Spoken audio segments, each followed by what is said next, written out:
The ship screamed through the atmosphere like a dying star. Inside the cramped cockpit, Do-hyun gripped his seat as warning lights flashed red across every surface. Min-soo fought with the controls, his knuckles white against the metal. Hyeri shouted something about the engines, but her words were lost in the noise of tearing metal. "Brace for impact," Min-soo yelled. The world became chaos. Trees rushed up to meet them. The ship hit once, twice, then tumbled through the forest like a broken toy. Do-hyun's head slammed against something hard. Pain exploded behind his eyes. Then, everything went black. When Do-hyun opened his eyes, smoke filled his lungs. He coughed and tasted blood. His ears rang with a high-pitched whine. Slowly, the world came back into focus. The cockpit was destroyed. Metal twisted in ways metal should not twist. Through the broken windscreen, he could see massive trees with glowing blue bark stretching toward a purple sky. "Min-soo?" His voice came out as a whisper. He tried again, louder. "Min-soo." No answer. Do-hyun unbuckled his harness with shaking hands. Every movement hurt. He crawled forward toward the pilot's seat. What he found there made his stomach turn. Min-soo was gone. A piece of the hull had torn through the cockpit during the crash. Do-hyun turned away, his eyes burning with tears. "Hyeri!" he called out, forcing himself to move. He had to find her. He heard a groan from the back section. Relief flooded through him.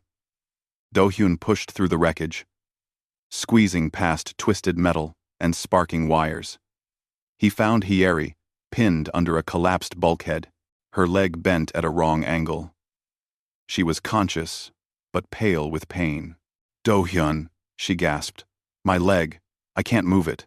"Don't move," he said, trying to sound calm. "I'll get you out." It took 20 minutes to carefully lift the metal off her.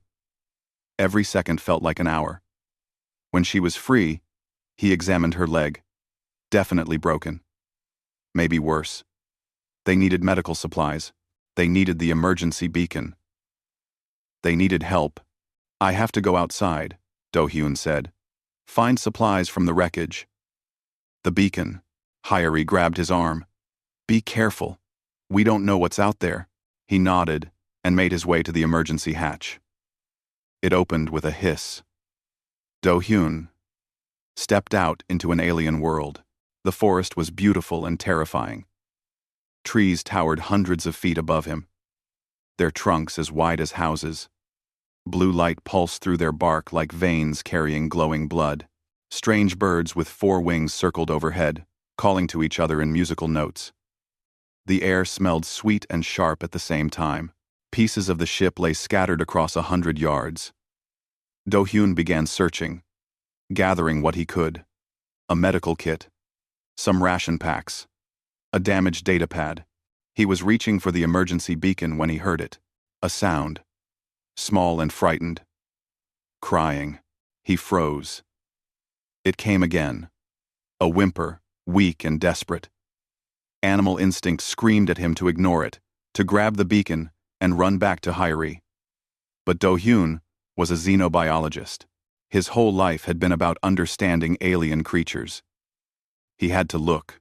He followed the sound around a pile of debris. What he saw made him stop breathing. A creature lay trapped under a metal beam from the ship. It looked like a wolf cub, but wrong in ways that marked it as alien. Silver-gray fur covered its body. Its eyes were too large, glowing amber like hot coals. 4 paws ended in claws that scraped uselessly at the ground. The creature was small, maybe the size of a human 5-year-old. But Do-hyun could see it was built like a predator. Even young, it had teeth and claws meant for hunting. The cub's leg was caught under the beam. Broken. Blood matted the fur around the injury. When it saw Do-hyun, it tried to growl, but the sound came out as a pitiful whine. It was dying. Do-hyun's mind raced. If this creature was here, its parents were probably nearby. Big parents. Dangerous parents. He should leave. He should grab the beacon and get back to Hyeri before they found him. The rational part of his brain screamed at him to run. But the cub whimpered again, its amber eyes locked on his, and Do-hyun knew he could not leave it. He approached slowly, hands raised. "It's okay," he said softly, knowing it could not understand his words, but hoping his tone would calm it. "I'm going to help you." The cub snapped its jaws at him when he got close. Do-hyun pulled back just in time. Those teeth were sharp. He tried again, moving even slower. This time, the cub just watched him, too weak to fight. Do-hyun braced himself and lifted the beam. It was heavy, heavier than it looked. His muscles screamed. The cub scrambled free, but its broken leg gave out immediately. It collapsed with a cry of pain. Without thinking, Do-hyun knelt beside it. He opened the medical kit he had found. His hands moved on autopsy, doing what he had been trained to do. Carefully, gently, he examined the leg. Definitely broken. He pulled out a folding splint, designed for humans, but adjusted it. The cub watched him with those glowing eyes, no longer trying to bite. Maybe it understood he was helping. Maybe it was just too hurt to care. Do-hyun wrapped the splint around the small leg and secured it with medical tape. The cub whined but did not pull away. When he was done, he sat back. The cub looked at him for a long moment. Then it did something that surprised him. It leaned forward and licked his hand once with a rough tongue, before limping away into the underbrush. Do-hyun watched it go, a strange warmth in his chest, despite everything. Then he heard another sound. This one made his blood run cold. Howls, deep and powerful, coming from the forest, coming closer. He grabbed the beacon and ran back to the ship. His heart pounded against his ribs. The howls grew louder, multiplying. They were hunting, looking for the cub, looking for whoever had hurt it. Do-hyun reached the hatch and dove inside just as shapes emerged from the tree line. Massive forms, 3 meters tall, stepped into the clearing. They were like the cub, but grown to nightmare size. Muscled bodies covered in silver-gray fur, glowing amber eyes that cut through the shadows. Teeth as long as knives. There were 5 of them, moving like liquid death through the wreckage. The largest one stopped and sniffed the air. Its head turned slowly toward the broken ship, toward Do-hyun. "What is it?" Hyeri whispered from behind him. "Trouble." Do-hyun breathed. The lead creature stepped forward. It opened its mouth, revealing rows of sharp teeth. Other creatures flanked it on both sides, forming a semicircle around the ship. They were not attacking. Not yet. They were studying the wreckage, looking for something, or someone. The leader's nostrils flared. It took another step closer, and Do-hyun could see intelligence in those amber eyes. This was not just an animal. This was something more. Something that could think. Something that could hate. The creature's lips pulled back in what could have been a snarl or a smile. It had found them, and now they were trapped with nowhere to run. The massive creature moved toward the ship with slow, deliberate steps. Each footfall shook the ground beneath Do-hyun's feet. He stood frozen at the hatch, knowing that running would do nothing. These beings were built to hunt. They would catch him in seconds. Just as the leader raised a clawed paw, a sound cut through the air. A small bark, high-pitched and urgent. The cub limped out from behind a tree, its splinted leg dragging slightly. It moved between Do-hyun and the giant creatures, making small noises that sounded almost like words. The leader stopped. Its glowing eyes moved from Do-hyun to the cub and back again. The other creatures circled closer, sniffing. One of them, slightly smaller with a scar across its shoulder, approached the cub and examined its leg carefully. The splint, the medical tape, the scent of human hands on its fur. The scarred creature looked at Do-hyun. For a long moment, nothing happened. Then it made a low rumbling sound deep in its chest. Not a growl. Something else. The other creatures responded with similar sounds. They were talking to each other. The leader, an ancient-looking beast with gray streaking through its silver fur, stepped forward. It bent down, until its massive head was level with Do-hyun's. Up close, he could see the wisdom in those amber eyes. This creature had lived a long time. It had seen much. It tilted its head, studying him like he was a puzzle to solve. Then it did something unexpected. It stepped back and gestured with its head toward the forest. A clear command. Come. Do-hyun, no, Hyeri called from inside the ship. Don't go with them. They'll kill you. But Do-hyun saw something in the old creature's eyes. Not mercy, exactly. But not murder either. Something closer to curiosity. And maybe respect.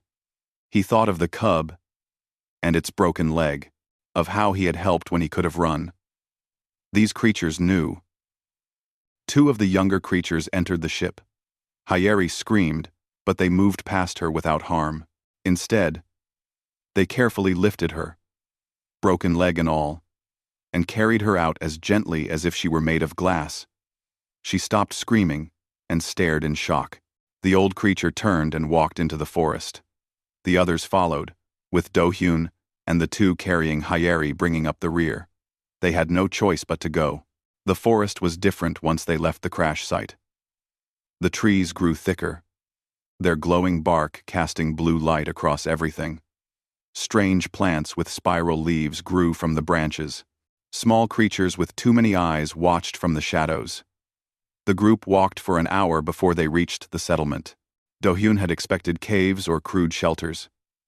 What he saw took his breath away. The creatures had carved homes directly into the massive trees, creating doors and windows that spiraled up the trunks.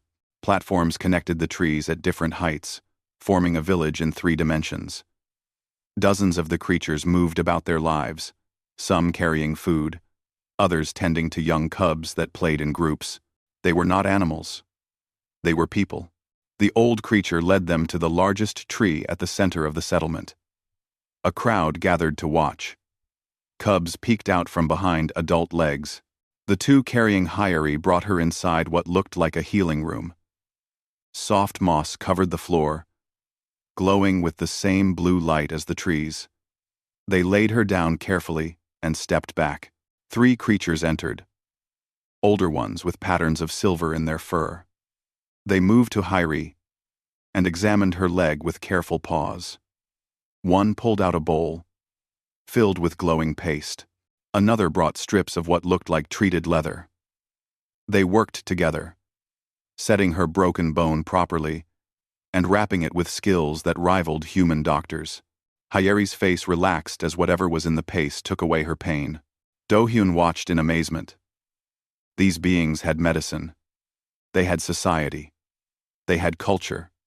And his ship had crashed right into the middle of their territory, like an invasion. A guard was placed at the entrance of the healing room, not threatening, but making it clear they were not free to leave. Do-hyun sat beside Hyeri as she drifted into sleep, whatever medicine they had used working fast. Over the next few days, Do-hyun learned about his captors through observation. They were called the Kaluth, he discovered, when one of the younger ones tried to teach him words. Their language was a mix of growls, barks, and rumbling chest sounds that he could not hope to reproduce. But they understood that he was trying. The cub he had saved belonged to a female warrior. She was fierce and beautiful in an alien way, her silver fur unmarked by scars, her movements fluid and powerful. She watched Do-hyun constantly, her amber eyes never leaving him for long. When he ate the strange fruits they brought him, she watched. When he slept, she was always nearby. He was not sure if she was protecting him or making sure he did not escape. Her name sounded like wind through rocks. He could not say it, so he just thought of her as the mother. The little cub, now healing well, followed him everywhere when the mother allowed it. The cub would curl up next to him at night, its warm body pressed against his side. Do-hyun found comfort in that. At least he had saved one life in this disaster. On the 5th day, something changed. The guards came and gestured for him to follow. Hyeri was still sleeping, her leg healing faster than should be possible. Do-hyun was led to a large chamber at the base of the great tree. Inside, 7 of the oldest Kaluth sat in a circle. The ancient one, who had led them here, sat in the center. These were the elders, he realized. The leaders of this people. They were going to decide what to do with the humans. The room fell silent as Do-hyun entered. One of the younger Kaluth brought something forward. Do-hyun's damaged datapad from the crash. Someone had found it, and somehow got it working. Words appeared on the screen. Rough and badly translated, but readable. "You saved the small one," the text read. "Why?" Do-hyun looked at the elders. The ancient one watched him with those knowing amber eyes. He thought about lying, about making himself sound noble, but something told him these beings would know a lie when they heard one. "Because it was hurt," he said simply. "Because I could help." One of the younger Kaluth spoke his words into the datapad. The translation appeared. The elders made rumbling sounds to each other, their language flowing like water and stone, mixed together. More words appeared on the screen. "Our law says a life debt must be honored. You saved one of our smallest, but you also brought skyfire to our home, killed our trees, maybe brought danger to our cubs." Do-hyun's heart sank. They were right. The crash had destroyed part of their forest. Min-soo was dead because of it. He nodded, accepting the truth. "We will test you," the text continued. "Prove you are worthy of the life debt. Prove you respect the forest and our ways. 3 days in the deep forest. Alone. No weapons. No help. If you survive, you will be honored as pack friend. If you die, the debt is paid with your life." The ancient elder stood and approached Do-hyun. It placed one massive paw on his shoulder. Not rough, but not gentle either. A weight that he felt down to his bones. Do-hyun thought of Hyeri lying in the healing room. Of the cub who trusted him. Of everything he had learned about these people. He thought of dying alone in an alien forest, never seeing home again. Then he straightened his back and met the elder's eyes. "I accept," he said. The elder's mouth opened in what might have been a smile. They took him to the edge of the deep forest at dawn. The trees there were older, bigger, darker. The blue glow from their bark seemed dimmer, swallowed by shadows that moved wrong. Even the Kaluth warriors who escorted him seemed nervous, their ears flat against their heads. Hyeri had tried to convince him not to go. She had grabbed his hand with surprising strength for someone who had been near death just days ago. "You don't have to do this," she had said. "We can find another way." But there was no other way. Do-hyun knew that. The Kaluth operated on honor and debt. He had created a debt by saving the cub. Now he had to prove himself worthy of that debt. It was their way. He had to respect it. The ancient elder stood at the forest boundary. Through the datapad, the words appeared. 3 days. Survive. Prove. The human spirit is strong. Prove you understand the forest. The elder paused, then added something else. The forest teaches those who listen. We will be watching, but we will not help. May your spirit be clever, small human. With that, Do-hyun stepped into the deep forest alone. The difference was immediate. The air grew colder. The sounds changed. Where the regular forest had been alive with bird calls and insect songs, this place felt heavy with silence. Things watched him from the darkness between trees. But nothing showed itself. Do-hyun kept walking, his xenobiology training coming back to him. First rule, find water. Second rule, find shelter. Third rule, don't die. He found a stream by mid-morning, its water running clear over smooth stones. He tested it carefully, watching for signs of toxins. The water had a slight metallic taste, but nothing that set off alarm bells. He drank deeply, filling his belly, knowing he needed to stay hydrated. Food was harder. The plants here were different from the ones near the settlement. Some had thorns that wept clear liquid. Poison, probably. Others had fruits that smelled sweet but made his nose burn when he got close. Definitely poison. He found some flat mushrooms growing on a fallen log that looked similar to ones he had seen the Kaluth eating. He took a small bite and waited. When nothing bad happened after an hour, he ate more. They tasted like dirt and copper, but they filled the emptiness in his stomach. The first night was the worst. Do-hyun found a hollow at the base of a tree and crawled inside. He covered himself with leaves and tried to stay warm, but the cold seeped into his bones. Worse than the cold were the sounds. Screams echoed through the forest. Some animal, some almost human. Things moved in the darkness. Heavy footsteps, the rustle of scales or fur against bark. Once, something large passed so close to his hiding spot that he could feel its breath, hot and wet, on his face. He held perfectly still, barely breathing, until it moved on. Morning came as a relief. Do-hyun crawled out of the hollow, his muscles stiff and sore. He had survived one night. 2 more to go. Day 2 brought new challenges. As he searched for food, he heard a sound above him. Wings, many wings. He looked up and saw them. Birds, but wrong. They had wingspans as wide as his arms spread, and their feathers looked like knives. Razor wings. He named them in his mind. They circled above, watching him, with eyes too intelligent for birds. One dove. Do-hyun threw himself sideways, rolling behind a tree. The razor wing hit where he had been standing, its wing feathers slicing through a plant stem like paper. The others joined the attack. They dove and circled, working together, trying to drive him into the open. Do-hyun ran. He sprinted through the forest, ducking under branches, leaping over roots. The razor wings followed, their screeches filling the air. One caught his shoulder, its feathers cutting through his uniform and into skin. Pain burned across his back, but he kept running. He saw it ahead. A thick growth of thorny vines hanging between 2 trees like a curtain.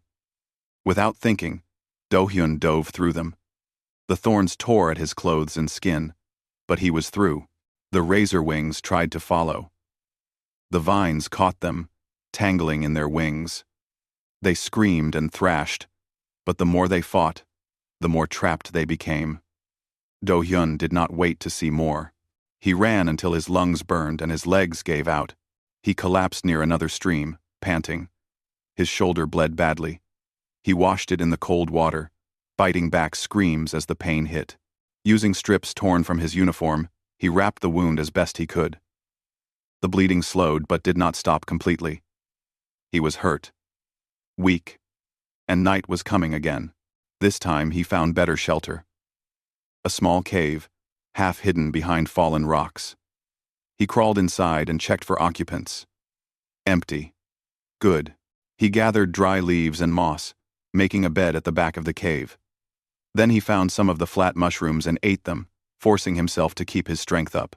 As darkness fell, Do-hyun explored the deeper parts of the cave with touch alone. His fingers found something smooth, too smooth to be natural stone. He wished for light, but fire was beyond him here. Everything was too damp. Still, he traced the smooth surface with his hands. It felt like carving, deliberate shapes cut into the rock. Sleep took him before he could think more about it. He woke to a new sound. Heavy breathing. Outside the cave. Something big had found him. Do-hyun pressed himself against the back wall, his heart hammering. The breathing grew closer. A snuffling sound. Whatever it was, could smell him. The cave entrance darkened as something massive blocked the moonlight. It was too big to be a Kaluth. This was something else. Something worse. The creature pushed its head into the cave opening. In the dim light, Do-hyun saw scales like armor, eyes that glowed red instead of amber. A mouth full of teeth that curved backward, made for gripping prey that tried to escape. A thornback. His mind supplied. Apex predator. He was going to die here. The thornback could not fit its whole body into the cave, but it did not need to. It pushed farther, its claws digging into the stone, pulling itself forward inch by inch. Do-hyun looked around desperately. No back exit, no weapon, just smooth, carved walls and his own weak human body. His hands touched the carvings again. And suddenly he understood. These were not random shapes. They were pictures. A story. He could not see them clearly, but his fingers traced the tale. The Kaluth, long ago. Other creatures, smaller ones. The Kaluth, protecting them, teaching them, accepting them. The Thornback's jaws snapped shut inches from his feet. An idea formed in Do-hyun's mind. It was crazy. It would probably fail. But it was the only chance he had. The Thornback hunted by scent and sound. It was too big to maneuver well in tight spaces. And most importantly, it was used to prey that ran. Do-hyun remembered every nature documentary he had ever watched, every lesson about predator behavior. He knew what he had to do. As the Thornback pulled itself deeper into the cave, Do-hyun moved. Not away, but forward. He ran toward the massive head, screaming at the top of his lungs. The Thornback jerked back in surprise. Nothing ran at it. Everything ran away. That moment of confusion was all Do-hyun needed. He grabbed loose rocks from the cave floor and hurled them at the creature's eyes. Then, he ran. Not out the entrance, but to the side, pressing himself against the wall. The Thornback thrashed, backing out of the cave in confusion and anger. It was outside now, waiting, knowing its prey was still trapped. But Do-hyun was already working. His xenobiology training had covered alien ecosystem patterns. Predators had territories. They had behaviors. They had weaknesses. This creature was huge and powerful. But it was also heavy. And the forest here was old. The trees had roots that ran shallow through rocky soil. Working fast, his shoulders screaming with pain, Do-hyun gathered vines. He climbed one of the trees near the cave, forcing his tired muscles to work. He tied the vines, creating a web between 3 trees. Then he found rocks, heavy ones, and placed them carefully in the vines above the cave entrance. A trap, a deadfall. It might not work, probably would not work, but it was all he had. He climbed down and stood at the cave entrance. The Thornback was waiting, its red eyes locked on him. Do-hyun took a deep breath. Then he stepped out and ran, not away from the creature, but past it, leading it back toward the cave. The Thornback roared and charged, its massive bulk shaking the ground. Do-hyun felt its hot breath on his back. He dove into the cave entrance, rolling, and kept going to the back. The Thornback followed, rage making it stupid. It shoved its massive head and shoulders into the opening, digging with its claws, pulling itself forward, coming for him, going to kill him. Do-hyun grabbed a sharp rock and reached up. Above the cave entrance, hidden in darkness, was the vine he had left hanging. One cut. That was all it would take. His hands shook as he sawed at the vine. The Thornback's jaws snapped closer. One cut. The vine parted. Above, the web of vines released. Rocks fell. Dozens of them, each as big as Do-hyun's head. They crashed down on the Thornback's skull and neck, the impact echoing through the cave like thunder. The creature roared once, a sound of pain and surprise. Then, it went silent. Do-hyun waited, not daring to move. Minutes passed like hours. Finally, carefully, he approached. The Thornback lay still, half in and half out of the cave. Dead, killed by falling stone and human cleverness. Do-hyun collapsed against the cave wall, his body shaking. He had done it. He had survived. But as consciousness faded from exhaustion and blood loss, he wondered if anyone would find him. If surviving meant anything, if he died here alone. He did not see the small shape that watched from the trees. The cub with the splinted leg, who had followed him despite being told to stay home. It turned and ran back toward the settlement, barking urgently. Help was coming. Do-hyun woke to warmth and soft light. For a moment, he thought he was dead. Then, pain reminded him he was very much alive. His shoulder throbbed. His whole body felt like one giant bruise. But he was warm, lying on soft moss that glowed with gentle blue light. The healing den. He was back at the Kaluth settlement. A face appeared above him. The mother, the female warrior whose cub he had saved. Her amber eyes studied him with something that might have been respect. She made a low rumbling sound, then left. A moment later, the ancient elder entered. Through the datapad, carried by one of the younger Kaluth, words appeared. You survived. You killed a thornback, with nothing but your mind and the forest itself. The trial is complete. You are pack friend now. Do-hyun tried to sit up, but gentle paws pushed him back down. The elder continued. Rest. Heal. Then we will talk more. You have proven yourself worthy of the life debt. But you have also proven something more. That humans can survive, with cunning where they lack strength. This is a valuable thing to know. Over the next several weeks, Do-hyun recovered. The Kaluth medicine worked faster than anything human doctors could create. Whatever was in the glowing moss and paste they used, it healed tissue and bone at an incredible rate. Hyeri recovered too, her leg almost back to normal. She could walk now, though she still limped slightly. During the recovery time, Do-hyun began to truly learn about the Kaluth. They taught him their language, patient with his clumsy attempts at their growling words. He taught them about humans, using pictures and simple words they could understand through the datapad translator. The little cub, who the mother called Kivo, became his constant companion. The small Kaluth would curl up next to him while he rested, purring in a way that made Do-hyun's chest warm. The mother's name, he finally learned, sounded like Rena in human speech. She was a high-ranking warrior, respected by all the pack. Her mate had died defending the territory from a rival pack several months ago. Kivo was all she had left of him. Understanding this made Do-hyun realize the full weight of what he had done. He had not just saved any cub, he had saved her last piece of family.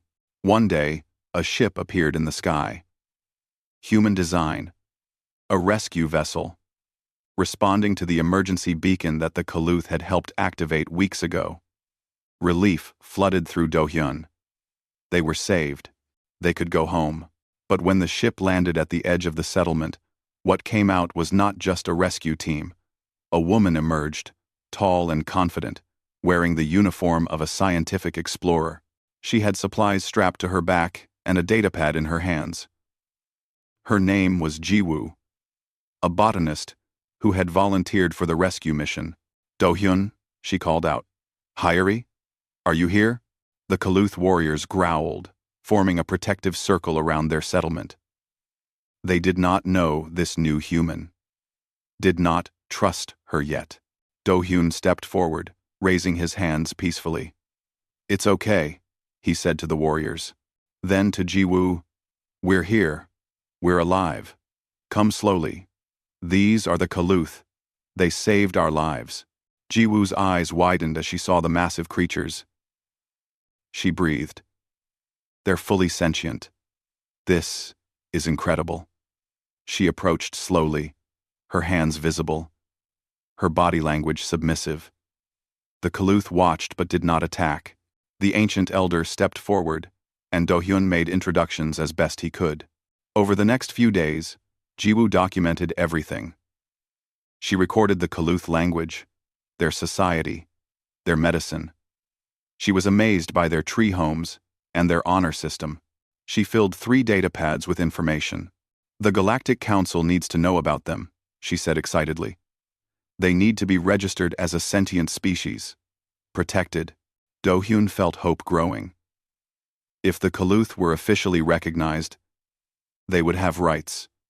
Their territory would be protected by galactic law. No one could take their forest from them. It seemed too good to be true. It was. 3 days after Jiwoo arrived, another ship entered the atmosphere.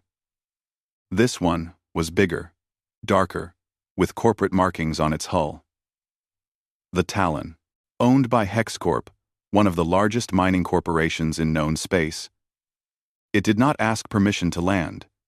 It simply took a clearing, half a mile from the Kaluth settlement, and set up camp. Do-hyun ran to intercept them, his heart pounding. He found the corporate director, a man named Sang-woo, directing workers as they unloaded scanning equipment. Sang-woo was tall and thin, with cold eyes that looked at the forest like it was already credits in his account. "You can't be here," Do-hyun said, trying to keep his voice steady. "This is inhabited territory. The Kaluth are sentient. They have rights." Sang-woo barely looked at him. "The Kaluth? Those big dog things? Sorry, but our scans say otherwise. Pre-sentient fauna at best. Galactic Council's definition is very specific. Tool use, complex language, abstract thought. From what I've seen, they're just smart animals." "That's not true." Do-hyun's hands clenched into fists. "They have all of that. They have medicine, society, honor codes. They're people. Where's your proof?" Sang-woo pulled out a datapad. "According to our filed paperwork, this planet was surveyed 2 years ago. Classified as wildlife preserve. No sentient life detected. We've got mining rights for the Kyberium crystals in this region. All legal and proper. Kyberium. Of course. The rarest mineral in the galaxy, used in faster-than-light drives. Worth more than entire planets. And the Kaluth's forest, with its glowing crystal-like trees, was probably full of it." "That survey was wrong," Do-hyun said desperately. "Or fake. You can't mine here. It would destroy everything." Sang-woo finally looked at him directly. His smile was not kind. "Look, I understand you've gotten attached to the local wildlife. That happens sometimes with you science types. But this is business. We've got quotas to meet. Stockholders to satisfy. If you try to interfere, I'll have you removed from the planet. Now, if you'll excuse me, I have work to do." He turned away, dismissing Do-hyun like he was nothing. Workers began setting up drilling equipment. Do-hyun ran back to the settlement, his mind racing. They had to do something. They had to stop this. Ji-woo was waiting for him, her face pale. "I heard. I've been trying to file emergency reports with the Galactic Council, but the communications are being jammed. HexCorp's doing. Probably. They don't want anyone interfering until they've established operation here." Hyeri limped over, leaning on a walking stick the Kaluth had made for her. "We need to fight back. Sabotage their equipment. Something. Against a corporate military force?" Do-hyun shook his head. "They'll have guards, weapons. We're 3 scientists, and a pack of beings who don't even understand what's about to happen to them. Then we make them understand." Rena's voice made them all turn. She stood there with Kivo at her side, the datapad translator in her paw. She had been learning to use it herself. "Tell us what threatens our home. Tell us how to fight." Do-hyun looked at her, at the determination in her amber eyes, and he knew he could not let her down. He knelt and began to draw in the dirt, explaining what mining meant, what HexCorp would do to the forest. The Kaluth who gathered around listened in growing horror and anger. "They will kill the trees?" the ancient elder asked through the translator. "Our home trees? The trees that have stood for 1,000 years?" "Yes," Do-hyun said quietly. "They will tear them down to reach the crystals beneath. They don't care about anything except profit." The elder's eyes blazed. "Then we will stop them. You don't understand. They have technology. Weapons. They'll kill you if you fight. Then we die defending our home," Rena growled. "That is the warrior way." Do-hyun felt sick. He had brought this on them.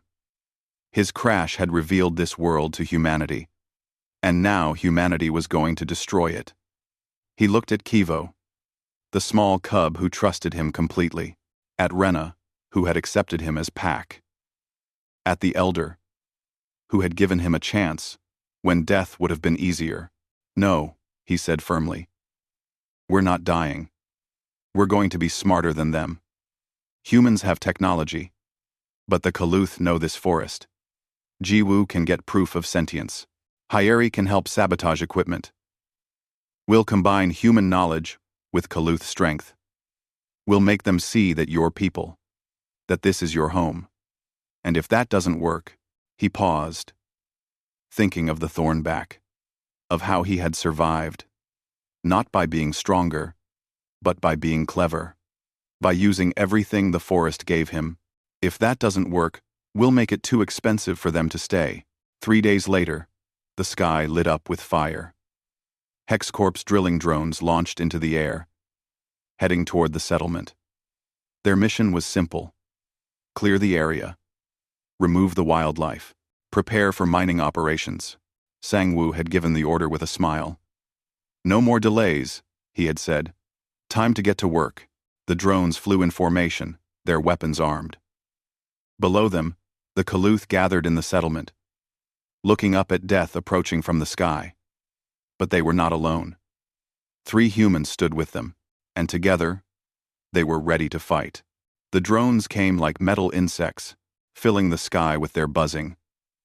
Do-hyun stood in the center of the settlement, watching them approach. His plan had to work. If it did not, everyone here would die. The Kaluth warriors stood ready, but what could claws and teeth do against metal and lasers? Now, Hyeri, Do-hyun shouted. Hidden among the trees, Hyeri activated the device she had built from salvaged ship parts and Kaluth crystal. It was crude, barely functional, but it did what they needed. An electromagnetic pulse burst outward, invisible but powerful. 3 of the drones dropped from the sky immediately. Their systems fried. The others stuttered, but kept coming. HexCorp had shielded them better than expected. Phase 2. Do-hyun called out. The Kaluth warriors howled and scattered into the forest. They knew these woods better than anyone. Every path, every hiding spot, every advantage the terrain offered. The drones followed, their programming telling them to eliminate the targets. But the forest was not kind to flying machines. Branches snagged on rotors. Thick leaves blocked sensors, and when a drone flew too low, a Kaluth warrior would leap from hiding and tear it from the sky with pure strength. It was not enough. More drones kept coming. The settlement itself was their target, and they would reach it soon. Do-hyun looked at Jiwoo. Did you get it? She held up her datapad, her hands shaking. Yes. Everything. Video of the Kaluth, using tools, speaking, showing abstract thought. Audio recordings of their language with my analysis, showing grammatical structure. Documentation of their medicine and architecture. Everything the Galactic Council needs to recognize them as sentient. Can you transmit it? Not through HexCorp's jamming, but I've been sending it on open frequencies, hoping someone picks it up. If a passing ship catches even one transmission, keep trying. It's our only chance. A drone burst through the canopy above them, its weapons charged, targeting the cluster of Kaluth cubs and their protectors. Rena leaped in front of them, snarling defiance even though she knew she could not stop a laser. The drone fired. Do-hyun moved without thinking. He threw himself into the beam's path, knowing it was stupid, knowing it would kill him. But he could not watch Rena die. Could not watch Kivo lose another parent. The laser never reached him. The ancient elder crashed into the drone from the side, his massive body taking the hit meant for Do-hyun. The elder fell, his fur smoking, his amber eyes dimming. The drone spiraled away, damaged by the impact. No. Do-hyun ran to the elder's side. The wound was bad. Fatal, probably. The elder's breathing came in ragged gasps, through the datapad that lay nearby. Weak sounds translated to words. Protect. The small ones. That is, the way. Don't talk. Save your strength. We'll get you to the healing den. But the elder's eyes found his, and Do-hyun saw the truth there. This was goodbye. You understand. Why we test. Why we fight. You are truly pack friend. The elder's eyes closed. His breathing stopped. The oldest of the Kaluth, the wisest of them all, was gone. Killed. Protecting a human he had met only weeks ago. Rage filled Do-hyun. Hot and burning and overwhelming. HexCorp did this. Sang-woo did this. They came to this world and brought death and greed, and they did not care who suffered as long as they got their profit. Well, he would make them care. Ji-woo, keep transmitting, he said, his voice cold. Hyeri, how many more EMP bursts can you manage? Maybe 2. 3 if I push it, but the device might explode. Save them for when it matters most. Do-hyun turned to Rena. Can your warriors lead the drones away from the settlement? Make them chase you deep into the forest? Rena's eyes blazed with the same rage he felt. Yes, we will make them pay for the elder's death. Good. I'm going to the mining camp. Sang-woo needs to see something. That's suicide. Hyeri protested. They'll shoot you on sight. No, they won't. Because I'm going to broadcast everything. Do-hyun grabbed a spare datapad and set it to record.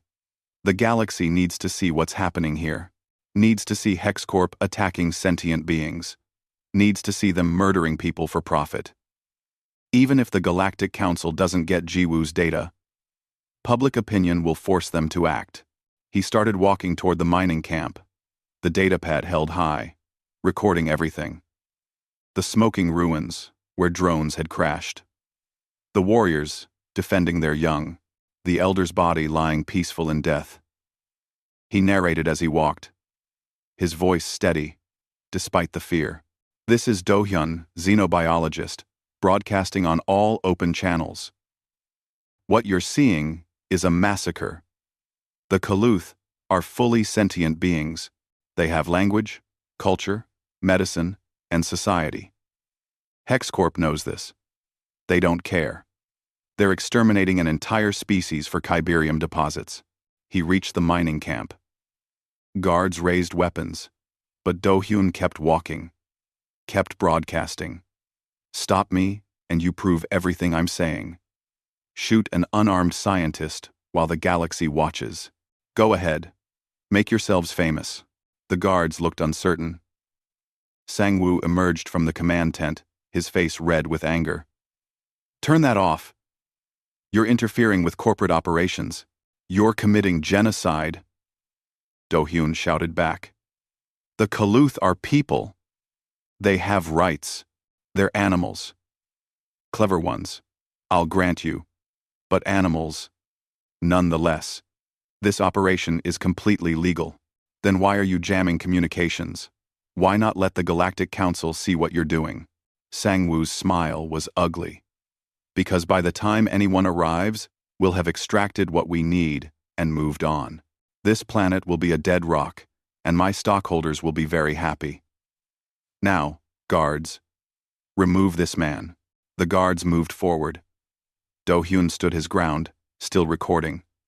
This was it. He had done everything he could. At least the truth would get out. At least people would know what happened here. Then the sky split open with light. 3 massive ships dropped out of hyperspace, their hulls bearing the symbol of the Galactic Council Enforcement Division, but they were too far out. They would take hours to reach the planet. Hours the settlement did not have. Sang-woo saw them too, and laughed. Too late. All units, accelerate the clearing operation. I want that settlement leveled in the next 10 minutes. Move. Every drone HexCorp had launched into the air. Dozens of them, all converging on the settlement. Do-hyun's heart sank. They had lost.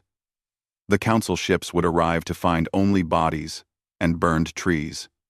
He turned and ran back toward the settlement, abandoning the camp, abandoning his broadcast. If he was going to die, it would be with the Kaluth, fighting to the last. But when he reached the tree line, he saw something that made him stop. The Kaluth were not running. They were standing in formation. Warriors protecting the young. forming a living wall, and standing in front of them, right at the very front where the drones would hit first, was Rena. And beside her, refusing to be moved, was little Kivo. Do-hyun ran faster than he had ever run in his life. He burst into the clearing just as the drones arrived. Without thinking, without planning, he placed himself in front of Rena and Kivo. If the drones were going to kill them, they would have to kill a human first. Live on camera. While council ships watched, "I won't move," he screamed at the drones, at Sang-woo, who was surely watching through their cameras. "You want a mine here? You go through me. Through all of us." Kivo limped forward on his healing leg to stand beside Do-hyun. Then Rena. Then every warrior in the pack. The young Kaluth who had taught him words. The healers who had saved Hyeri. The mothers with cubs. They all stood together, a wall of flesh and fur and determination. The drones hovered, their weapons charged and ready, waiting for the order to fire. Seconds stretched like hours. Do-hyun could see the laser targeting dots painting his chest. This was how it ended. Him and the Kaluth dying together. The order never came. In the mining camp, Sang-woo's command staff was in chaos. "Sir, we can't fire. The whole galaxy is watching. There are 40 million people streaming this right now. If we kill them, especially the human, we'll face murder charges. I don't care. Fire anyway." But his guards would not. His drone operators would not. Even corporate soldiers had limits. Gunning down unarmed civilians while the galaxy watched was beyond what they would do for a paycheck. Sang-woo screamed in rage, but he was alone in his madness. His own people turned away from him. Hours later, when the council ships finally landed, they found an interesting scene. The Kaluth settlement stood untouched. The mining equipment was being packed up by sullen HexCorp workers, and Sang-woo was in restraints, still shouting about quotas and profits, while everyone ignored him. A council mediator named Eunji stepped off the lead ship. She was Min-soo's sister, Do-hyun learned later.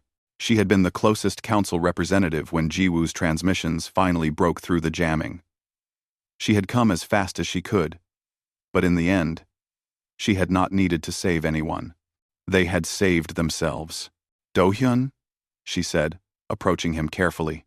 The Kaluth warriors growled, protective of their pack friend.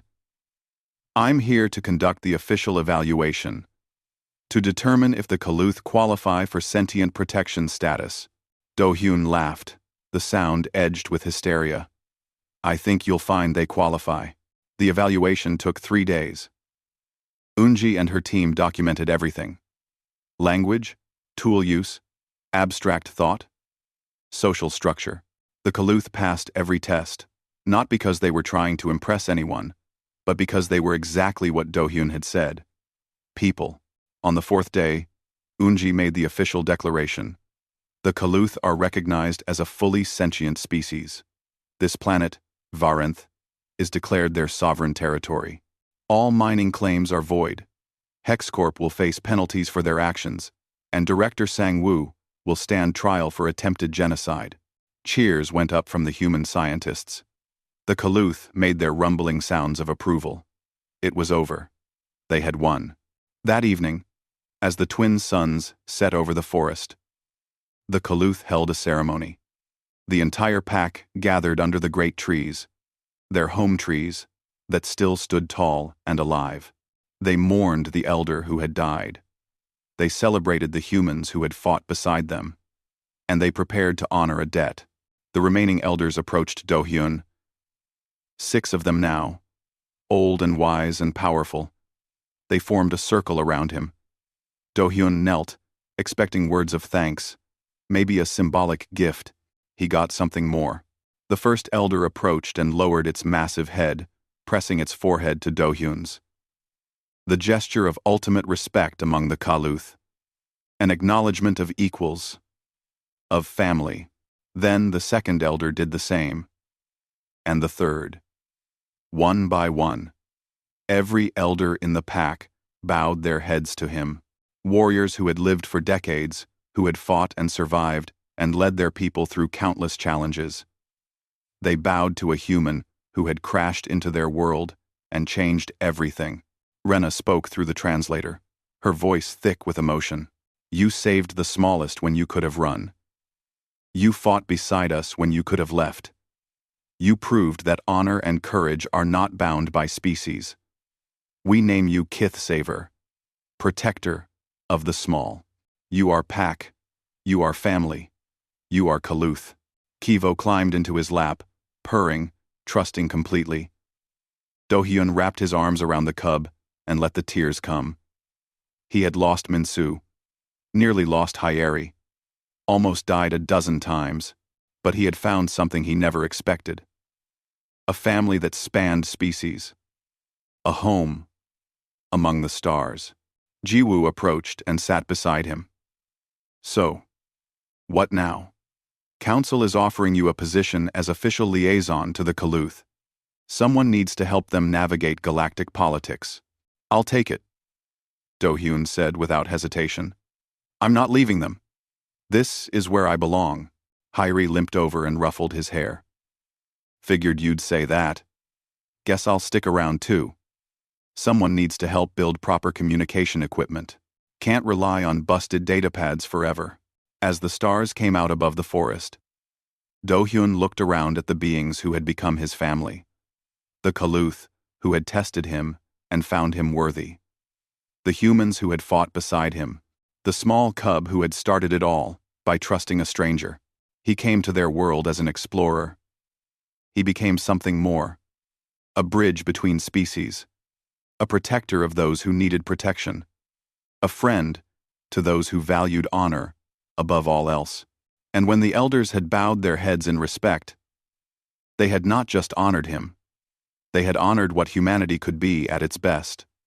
Brave, clever, compassionate, willing to stand between innocence and danger, even when it meant risking everything.